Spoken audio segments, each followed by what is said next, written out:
Assalamualaikum warahmatullahi wabarakatuh.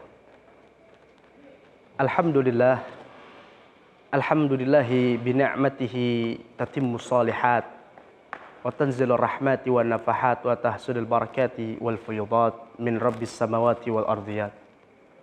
Wassalatu wassalamu ala sayyidi sadat wa qudwatil qadat sayyidina Muhammadin sallallahu alaihi wasallam wa ala alihi wa ashabihi ka'anjumiz zahirat, amma ba'd. Para pemirsa Daluat TV yang insya Allah dimuliakan oleh Allah Subhanahu wa Ta'ala. Ketika itu pada hari Jumat, tepat jam 10, pada tanggal 17 Agustus, bertepatan pada 17 bulan suci Ramadan, sang proklamator tercinta Bung Karno pernah mengatakan bahwasanya bangsa Indonesia telah terbebas dari penjajahan Jepang dan Belanda. Alhamdulillah. Yang harus kita pahami dan kita garis bawahi, bahwasanya Indonesia merdeka bukan hadiah dari Jepang. Indonesia merdeka bukan cenderamata dari Belanda. Akan tetapi Indonesia merdeka karena ada perjuangan dan pertumpahan darah yang dikorbankan oleh para kiai, santri, dan para pejuang-pejuang negara kesatuan Republik Indonesia. Allahumma shalli ala Muhammad. Hadirin para pemirsa Daluat TV yang insya Allah dimuliakan Allah Subhanahu wa Ta'ala. Mari kita sama-sama buka sejarah. Bagaimana Indonesia merdeka? Kenapa pada tanggal 17 Agustus? Kenapa pada hari Jumat? Dan kenapa bertepatan pada tanggal 17 daripada bulan suci Ramadan? Itu artinya mari sama-sama kita melihat bagaimana perjuangan mereka para pejuang. Yang pertama, kenapa 17 Ramadan? Dan kedua, kenapa pada tanggal 17 Agustus? Jawabannya hayo sama-sama kita melihat. Mereka berjuang adalah para santri dan para kiai. Itu artinya mereka selalu senantiasa bermudawamah dan istiqamah dan selalu menjaga 17 rakaat. Apa 17 rakaat tersebut? Yang pertama, zuhur 4 rakaat. Asar 4 rakaat. 4 ditambah 4 sama dengan 8. Ditambah maghrib 3 rakaat sama dengan 11 rakaat. Ditambah sholat isya 4 rakaat sama dengan 15 rakaat.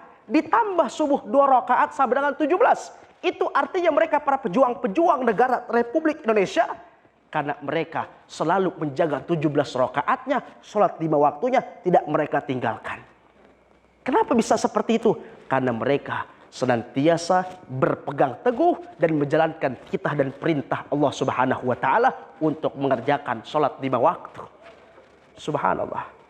Dan mereka juga berpedoman dengan firman Allah Subhanahu wa Ta'ala untuk tidak berpecah belah. Sebab kalau kita melihat bagaimana bangsa Indonesia dari Sabang sampai Merauke, dari Pulau Nias sampai Pulau Rote, yang diharuskan dan yang harus dikedepankan adalah persatuannya. Kita akan kuat kalau kita bersatu. Kita akan menang kalau kita berjaya. Kita akan bisa kalau kita bersatu padu untuk bangsa Indonesia. Tetapi yang sangat disayangkan, akhir-akhir ini bangsa Indonesia menjadi terpecah-pecah dan mereka tidak bersatu, yang menjadikan apa? Bangsa Indonesia tidak disegani dengan mereka bangsa-bangsa barat di luar sana.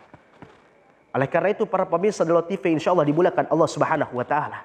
Tanpa persatuan Indonesia akan hancur.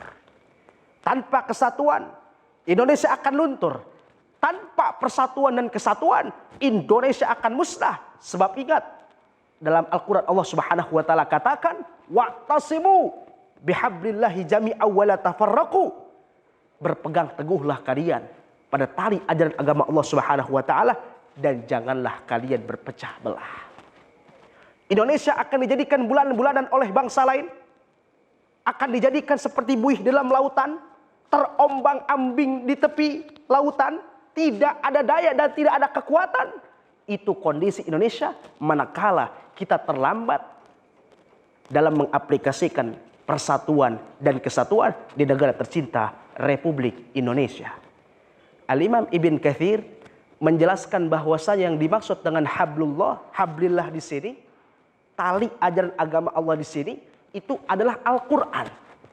Itu artinya mereka para pejuang-pejuang negara kesatuan Republik Indonesia, ketika mereka melawan Belanda, mereka tidak pernah lepas daripada Al-Quran.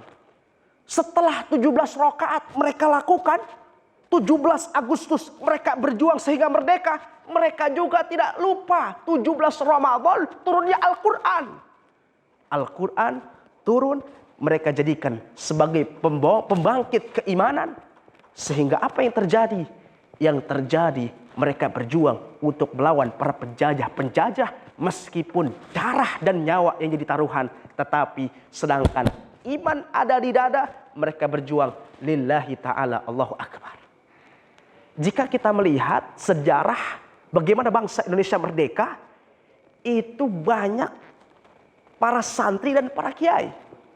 Bahkan kalau kita melihat bagaimana sejarah, ketika ada 3 pasukan yang masuk ke dalam Surabaya. Yang pertama itu adalah pasukan Inggris, yang kedua pasukan India. Kenapa India ikut? Karena pada masa itu India dijajah oleh Inggris. Dan yang ketiga adalah pasukan Gurkha. Ini pasukan Gurkha, jika kita melihat dalam sejarah, adalah salah satu pasukan yang sangat ditakuti oleh sedunia. Mereka punya alat untuk berperang, itu namanya pisau Gurkha atau pedang Gurkha. Subhanallah. Tetapi ketika mereka datang ke Indonesia, meletakkan kakinya di tanah Surabaya, apa yang mereka katakan pasukan Gurkha? Pasukan Gurkha katakan, ketika kami turun untuk menjajah Indonesia, kami tidak kuat, kami tidak mampu. Sebab apa? Sebab ketika kami meletakkan kaki di Surabaya, kami melihat banyak orang-orang yang berpakaian putih. Dan mereka mengumandangkan kalimat takbir, Allahu Akbar. Sehingga membuat hati kami menangis. Dan membuat hati kami takut. Dan dijelaskan dalam sejarah, sampai-sampai pasukan Gurkha tersebut ikut dan membela bangsa tercinta Republik Indonesia. Kalimat apa yang membuat pasukan Gurkha takut? Apakah kalimat tersebut itu? Apakah kalimat tersebut cuma-cuma? Kala, tidak. Tetapi kalimat tersebut adalah kalimat yang setiap kita melakukan ibadah sholat selalu dibaca. Apa kalimat tersebut? Allahu Akbar. Allah yang maha besar. Semoga bangsa Indonesia dijadikan oleh Allah Subhanahu wa taala bangsa yang baldatun thayyibatun wa rabbun ghafur, yang selalu menjunjung tinggi titah dan perintah oleh Allah Subhanahu wa taala. Al-Faqih Nafal Zain mohon undur diri. Wassalamualaikum warahmatullahi wabarakatuh.